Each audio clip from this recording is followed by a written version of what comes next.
I'm joined with Tyrone Sterling after Margate's 1-0 win at home in our last league game against Ashford United. Tyrone, what a career you've had. Was it everything you could have asked for today on your final game? Yeah, it definitely was. I mean, the club, they couldn't have done anything more for me. It's been amazing. Didn't expect it. Ricky showered us with gifts and flowers for even the wife, and the boys have been amazing. It's a day to cherish that I'm going to remember. My last ever one, and it could have easily have been a light day. Everyone's kind of distracted with what's going on with me, but the boys have, I said to them, forget everything, I want to get a win today, and Ibs has popped up with the winner, and the boys all dug deep for me today, and I couldn't ask for anything else. Obviously you was captain today and you did walk out with your children. It was a really nice moment to see. Are those the moments that are going to count moving forward now after your retirement?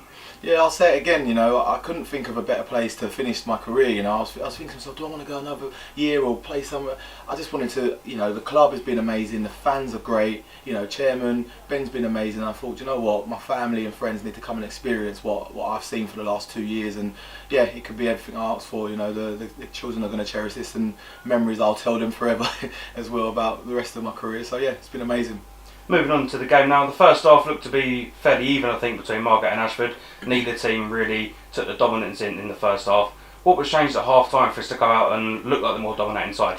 Yeah, they was giving us a few problems, and we probably could have given them a few more as well, but I think, as you said, it was quite balanced. We dealt with what we had to do, but half time we knew that there was a few things that needed to change, so Ben, he came in and changed a few things in terms of not really positional wise, but just a bit of talking and passing people on, because it was their movement that we were trying to make sure we dealt with, and they had a threat with Louis and Gary, as we know, but I felt like the second half we came out and we managed that a lot better, and as you can see, once we've done that, we stepped on and got our goal. So yeah, there was a few talks about just in terms of positioning and talking people on if we need to, and it worked.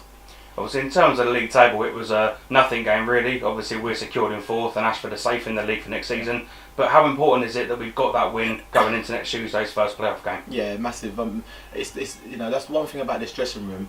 Every game that we've come out, and we knew, even last week, it could have been just a flat game. We're not doing that. I said, this dressing room that Ben's got here, they're up for it every single week, and they know how important it is to go into this next playoff game on a high. I don't know what that is. It's 3 on a bounce. I think unbeaten in 10 or 11. It speaks volumes about the group we've got. And by the way, we rotated a few players as well, and just shows the strength of people like Finn coming in, who hasn't played in how long. He's done 90 minutes today in a tough game. So yeah, I'm pleased. I know Ben's really pleased with that he can do that, rest people, and we go stronger on Tuesday with to use the squad. So it's been amazing. Just want to touch on Reece Hibbird. Obviously, he's not had many minutes this season to him, but he's come in today in place of Tom Ray. He's had a penalty save and multiple key saves for us to keep that clean sheet. How important is that for him to get those minutes and put in a performance like that? I don't think you're going to get a better second goalkeeper in a club in this league, maybe even a league above as well.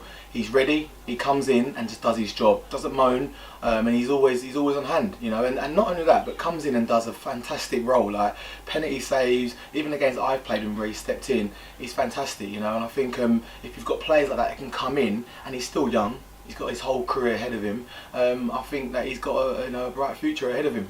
But he was amazing today, and a lot of applause was singing at him in the changing room, and he was lapping it all up. So I'm happy for him, because these are memories that he's going to start with. That's going to take him through his career. So yeah, I'm happy for Reece. He's done well. Obviously Tuesday night, as we said, we do go away to Burgess Hill in our playoff game. What's the thoughts going into that one, and what are we expecting from Tuesday night? Yeah, I think we owed them one. I think we could have probably got more out of both of the games we played against them. We know what they do. We've been working it at training, and I think you're going to see a team that's right up for it, hungry to get into the next, into the finals for that playoffs. And yeah, again, we've talked about it. We've seen clips on them, and yeah, I think the boys are going to be super hungry. We're ready for it. This is going to define some of these boys' careers. I remember this stage of it. Getting promoted. You're going to remember it forever. So I'm hoping these boys turn up on Tuesday and play for their careers and the rest of their future. Well, so congratulations on a fantastic career and all the best for the future. Yeah, thank you, appreciate it.